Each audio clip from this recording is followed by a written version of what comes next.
మంచం మీద కొన్ని వస్తువుల్ని పెడితే మన ఐశ్వర్యం అంతా కూడా క్షయమైపోతుందన్న సంగతి మీకు తెలుసా? తెలియకపోతే నేను చెప్తాను, జాగ్రత్తగా వినండి.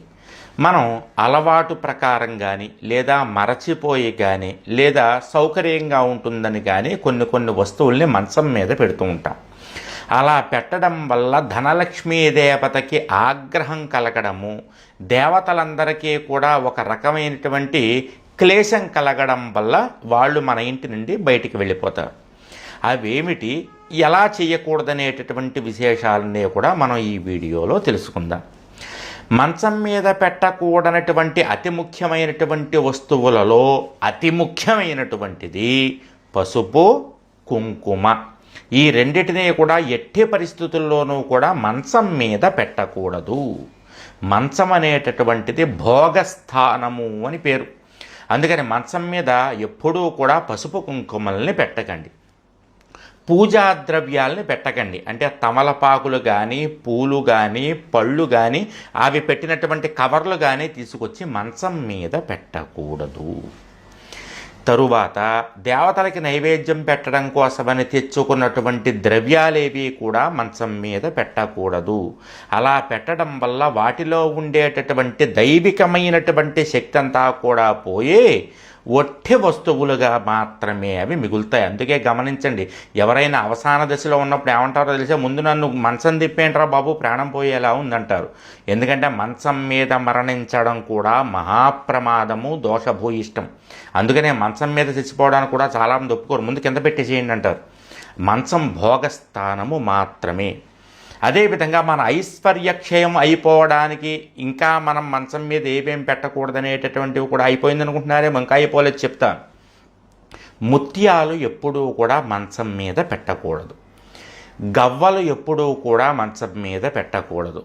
అదేవిధంగా సాలగ్రామాలు, రుద్రాక్షలు ఎప్పుడూ కూడా మంచం మీద పెట్టకూడదు.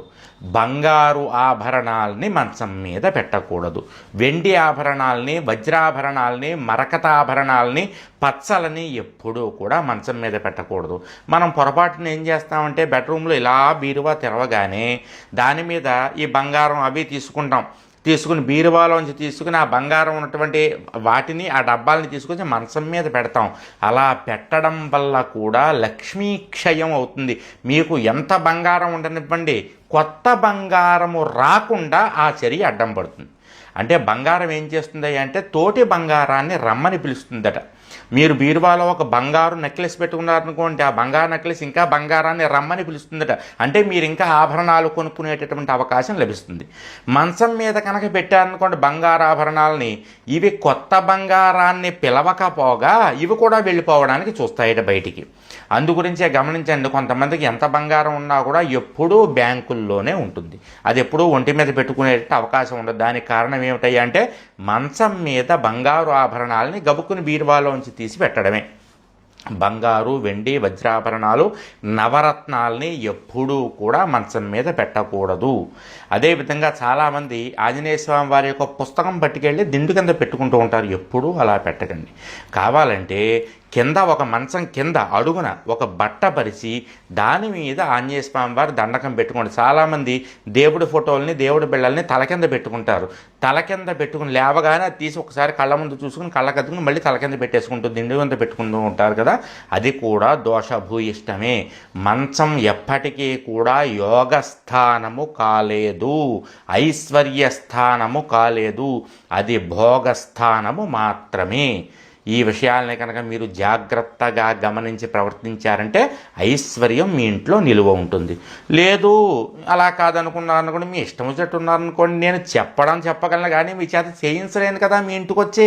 కాబట్టి ఆచార్యరావు గారు అలాగే చెప్తాడే అనుకుని చేశారనుకోండి, బాధ నాకేం కాదు కదా. చెప్పింది వినిపించుకోకపోతే అది మీ ఇష్టం, పాటించకపోతే మీ ఇష్టం. చెప్పడం వరకే నా ధర్మం. జయం.